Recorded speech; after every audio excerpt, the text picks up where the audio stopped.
Hello friends, a very very good morning. कैसे हैं आप सभी लोग? Welcome you all to PSBI। जैसा कि आप सभी लोगों को पता है कि हम आज तो आपके पिछले वीडियो के अंदर अपना जो चैप्टर 1 है द फैमिली, उसका हम लोग डिस्कशन कर रहे थे। वह डिस्कशन हम लोग जॉइंट फैमिली के बाद डू यू नो पे जाके हम लोगों ने एंड अप किया था। अब हम लोग आज के इस लेक्चर में कीवर्ड्स और लेट्स रैप अप यानी कि क्विक रिव्यू जैसी चीजें और एक्सरसाइज जो है, इन सारी चीजों को हम लोग देखने वाले हैं। ठीक है फ्रेंड्स, तो आइए सबसे पहले बात करते हैं कीवर्ड्स की। कीवर्ड्स के अंदर में आप लोगों को अभी तक जितने भी चीजें हम लोग चैप्टर के अंदर में पढ़े हैं, उन सभी चीजें के बारे में ही दिया गया हुआ है।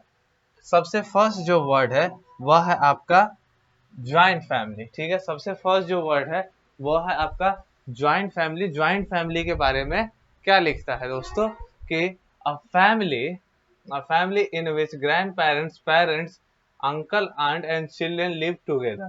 ठीक है, एक ऐसा परिवार जिसके अंदर की ग्रैंड पेरेंट्स, अंकल, आंट और चिल्ड्रंस यानी कजन्स और अदर चिल्ड्रंस एक साथ रहते हैं, तो वैसे फैमिलीज को हम लोग ज्वाइंट फैमिली कहते हैं। बिल्कुल सही लिखता है।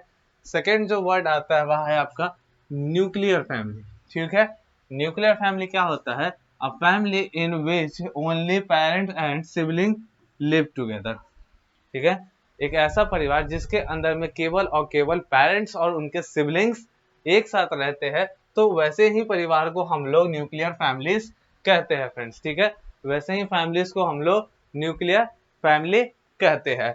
उसके बाद थर्ड जो वर्ड आता है वह है आपका अंकल। ठीक है, brothers and parents, brother of parent. ठीक है, यानी हमारे जो माता पिता है उनके जो भी भाई है वह हमारे अंकल लगेंगे। साथ ही साथ आंट का भी सेम है, सिस्टर ऑफ आवर पेरेंट्स, यानी हमारे जो पेरेंट्स हैं यानी कि हमारे जो माता पिता है उनके ब्रदर को हम लोग यहाँ सिस्टर के नाम से जानते हैं। साथ ही साथ उसके बाद आता है कजन्स की बात, children of uncle and aunt. ठीक है, यानी कि हमारे अंकल और आंट के जो भी बच्चे हैं यानी कि चिल्ड्रंस है, उन्हें ही हम लोग कजन्स के नाम से जानते हैं फ्रेंड्स। ठीक है, आइए इसके बाद हम लोग चलते हैं लेट्स रैप अप पे।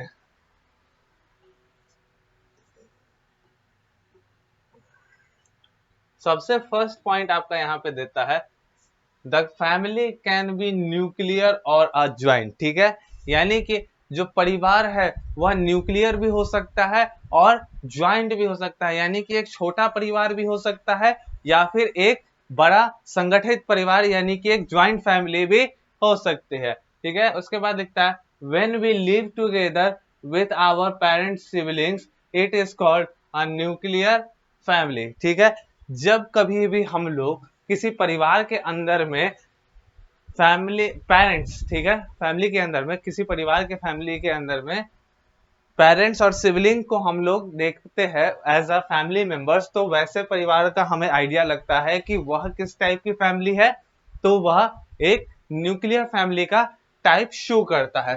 साथ ही साथ nuclear family can be big और स्मॉल, न्यूक्लियर फैमिली भी आपकी छोटी या फिर बड़ी हो सकती है। ठीक है, देयर आर 4 और less member in a small family. ठीक है, एक छोटे परिवार के अंदर में 4 या फिर 4 से कम लोग रहते हैं।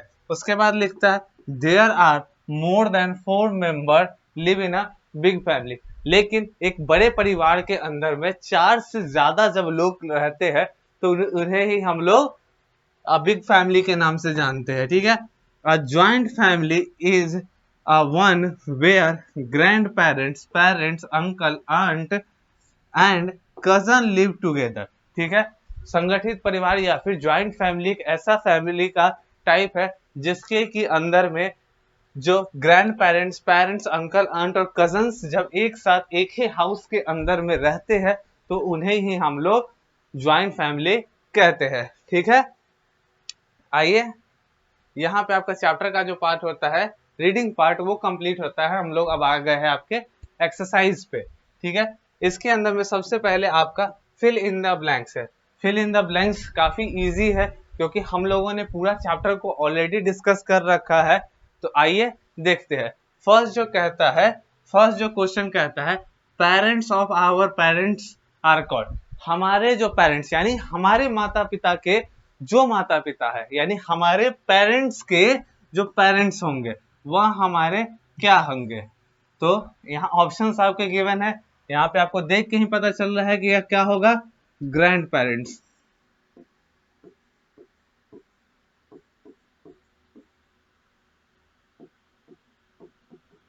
ग्रैंड पेरेंट्स, ठीक है।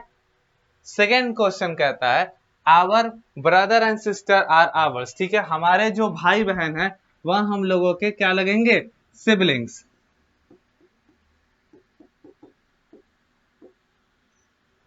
चलिए थर्ड जो क्वेश्चन है उसमें कहता है our mother brother is our, ठीक है। हमारे जो माता के भाई है, अभी हम लोगों ने डिस्कस किया था, आइदर वो हमारे पेरेंट्स या फिर पेरेंट्स के कोई भी हमारे भाई को हम लोग अंकल कहते हैं और पेरेंट्स के किसी भी सिस्टर को हम लोग आंट कहते हैं। तो यहाँ पे मदर का ब्रदर्स के बारे में कहा जाता है कि यानी कि जो हमारी मदर है यानी कि हमारी माँ है, उनके जो भाई है उनको हम लोग किस नाम से जानेंगे, तो अंकल के नाम से जानेंगे, ठीक है। A joint family is a, अब लास्ट ऑप्शन बचता है, ज्वाइंट फैमिली को ही हम लोग लार्ज फैमिली यानी कि एक बड़ा परिवार कहते हैं, ठीक है। ये था आपका यहाँ पे फिल इन द ब्लैंक्स का पार्ट। इस सारे को आप लोग एक बार ध्यान से देख लीजिए कि सारी चीजें आपको समझ में आई या।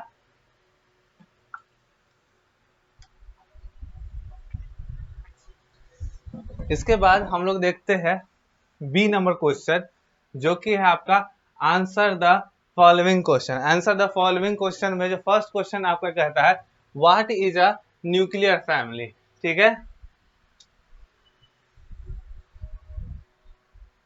इसका आंसर हम लोग क्या लिखेंगे, आ जाइए ऊपर हम लोग देखते हैं।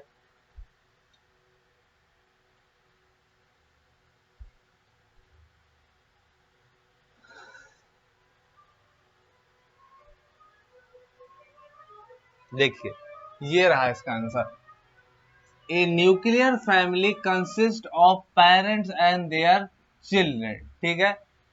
क्या होता है न्यूक्लियर फैमिली, एक ऐसी फैमिली जो कि कंसिस्ट करती है पेरेंट्स और उनके चिल्ड्रंस के बारे में, तो उन्हें ही हम लोग न्यूक्लियर फैमिली का नाम देते हैं। तो यही आपका first what do you mean by या फिर जो आपका क्वेश्चन था इसका आंसर, या जितना दूर अंडरलाइन मैंने लगाया उतना आंसर होगा इसका, आप लोग देख लिए हो। चलिए तो वही आप आंसर ले आओगे और यहाँ पे आप बी नंबर पे what is a nuclear family यहाँ पे आप लिख दोगे। सेकेंड जो क्वेश्चन कहता है what is a joint family, joint family के भी केस में हम लोग सेम चीजें लिखेंगे, ज्वाइंट फैमिली के टॉपिक पे हम लोग चले जाएंगे। Hair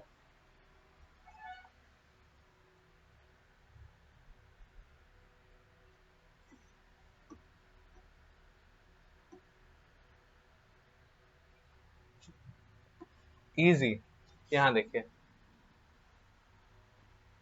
a family in which grandparents parents uncle aunt and cousin live together, ठीक है, यही होगा, यही आपका आंसर होगा ज्वाइंट फैमिली का। A family in which grandparents parents uncle aunt and cousin live together, उसे ही फैमिली को हम लोग क्या कहते हैं, ज्वाइंट फैमिली को। ये आप आंसर लेके आओगे और सेकेंड नंबर वाले पे आप लिख दीजिएगा। उसका थर्ड आता है what should the members of a family do, ठीक है। इसके लिए आप क्या लिखोगे, फर्स्ट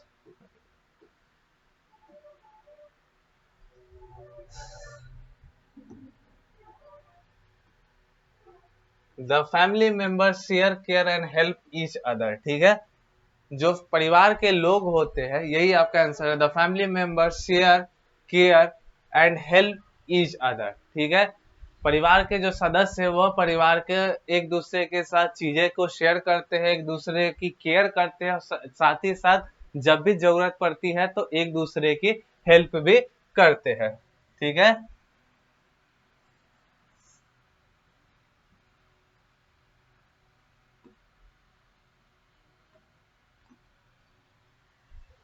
हो गया। अब आता है हु आर आवर सिबलिंग्स, ठीक है। Who are siblings. अब सिबलिंग्स की बात अगर कर रहे हैं तो यहीं पे आपको देखने को मिल जाएगा, यहाँ नहीं है, यहाँ दिया होगा, या देखिए, our brother and sister who are our siblings, ठीक है। हमारे जो भाई बहन है वही हमारे सिबलिंग्स के भी नाम से जाने जाते हैं, ठीक है। यहाँ देखिएगा, our brother and sister who are our siblings, ठीक है। हमारे जो भाई और बहन है वही हमारे सिबलिंग्स है, ठीक है। अब हम लोग नेक्स्ट की तरफ देखते हैं, क्या है, डिफाइन सिंगल पेरेंट फैमिली। अब एक सिंगल पेरेंट फैमिली को डिफाइन करिए, तो ये हम लोगों ने लास्ट ही टाइम पे देखा था, ये रहा फ्रेंड्स।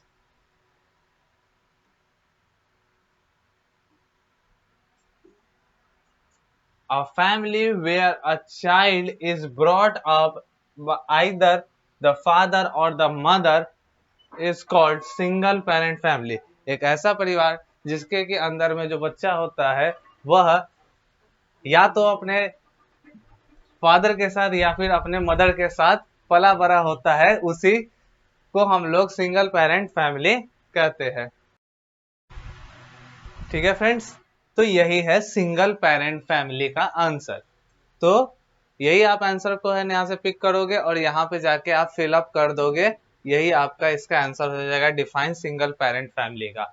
और इसी के साथ आपका जो आंसर द फॉलोइंग क्वेश्चन था वो आपका कंप्लीट होता है और हम लोग आ जाते हैं मल्टीपल चॉइस क्वेश्चन में, ठीक है। मल्टीपल चॉइस क्वेश्चन के अंदर में आपके 4 क्वेश्चन है। फर्स्ट क्वेश्चन कहता है क्या कि parents of our parents are our, हमारे पेरेंट्स के जो पेरेंट्स है वह हमारे क्या लगेंगे, तो वह हमारे ग्रैंड पेरेंट्स की कैटेगरी के अंदर में आते हैं। सेकेंड जो क्वेश्चन है वह कहता है a single a small family is also called dash family, ठीक है।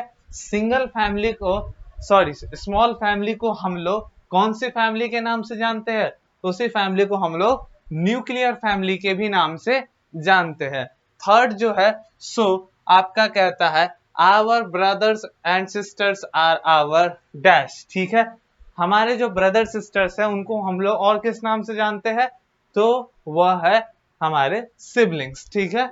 साथ ही साथ our mothers parents are our dash, it is called maternal grandparents, ठीक है। मदर्स के जो पेरेंट्स है वह हमारे मैटरनल ग्रैंड पेरेंट्स है, ठीक है। अब जो आता है वह है आपका नेक्स्ट क्वेश्चन, वह है आपका ट्रू और फॉल्स का, ठीक है। ट्रू फॉल्स स्टेटमेंट का है। फर्स्ट जो है इसके अंदर में कहता है members of a family have different name, बिल्कुल सही। क्या परिवार के अंदर में अलग अलग सदस्यों का अलग अलग नाम होता है, बिल्कुल सही बात है। आपका नाम अलग होगा, आपके फादर का नाम अलग होगा, आपके मदर्स का नाम अलग होगा, ठीक है। इसके बाद कहता है the surname is written after the name, ठीक है। ये भी स्टेटमेंट ट्रू है कि सरनेम जो होता है वह फैमिली के नेम के मतलब आपका जो नेम होगा उसके बाद लिखा जाएगा। जैसे कोई भी नाम है उसके बाद लिखा जाता है, सिंह, राय, कुमार, टाइटल जो होता है वह। थर्ड क्वेश्चन कहता है only people living in a joint family have a family name, ठीक है। क्या जो फैमिली ज्वाइंट फैमिली में रहती है उन्हीं का कोई फैमिली नेम होता है, बिल्कुल भी नहीं दोस्तों। एक छोटी फैमिली का भी एक अपना अलग नाम हो सकता है, ठीक है। We should care of other members of our family, हमें हमेशा केयरिंग के लिए कहा ही जाता है, हमें हमेशा ही अपने फैमिली मेंबर्स की केयर हमेशा करते रहनी चाहिए। इसके बाद आपका आता है discuss why should we respect care of our family members. ये आपको डिस्कशन करना है कि हम अपने फैमिली मेंबर्स की रिस्पेक्ट और केयर क्यों करते हैं, ठीक है। और इसी के साथ आपका हॉट से आता है imagine that your family has got a new family, a new members, your parents have brought home a new baby, how will you feel. आपको कैसा फीलिंग्स आएगी जब आपके घर में एक नया फैमिली मेंबर्स की एड ऑन हो जाएगी, इसको आपका इमेजिनेशन करना है। और paste the photograph of your family members, इसमें अंदर में आपको अपने फैमिली मेंबर्स का फोटो पेस्ट करना है। और साथ ही साथ यहाँ पे यह आपका जो चैप्टर है वो यहाँ पे जाके आपका खत्म हो जाता है, यानी कि द एंड हो जाता है। हम लोग नेक्स्ट वीडियो से अपने एक नया चैप्टर का डिस्कशन स्टार्ट करेंगे। तब तक के लिए goodbye to all of you, meet you all in the next video. और आई होप कि आपने ये सारी चीजें अच्छे से समझ ली है। तब तक के लिए गुड बाय।